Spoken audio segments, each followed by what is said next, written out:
It may well produce impeachment proceedings. So I think we're actually pretty close to considering impeachment. And it's starting to become something akin to an impeachable offense. That would lead potentially to an impeachment. I will fight every day until he is impeached.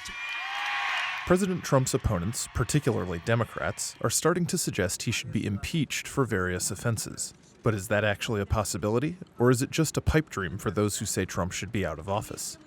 For starters, the president doesn't actually need to commit a crime to be impeached. The Constitution says the House of Representatives can impeach the president, quote, for and conviction of treason, bribery, or other high crimes and misdemeanors. But how those high crimes and misdemeanors are defined is largely up to House members themselves. Essentially, the president has to do something bad enough that 2/3 of the representatives are willing to vote for his removal from office. How would removing a president from office actually work? Let's break it down. Step 1. The House votes to impeach. Step 2. The Senate holds a trial. When the president is on trial, the Chief Justice of the Supreme Court presides. Step 3. The Senate votes to convict. Impeachments have moved through those first two steps twice in American history.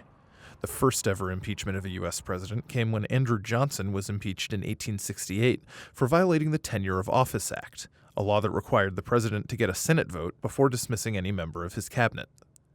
Richard Nixon never was impeached over the Watergate scandal. He resigned from office before an impeachment vote was ever held.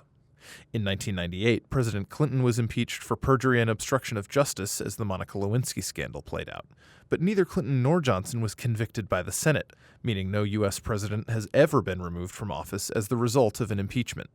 And while Democrats might hope for an impeachment of President Trump, it's just not as simple as deciding they want him gone.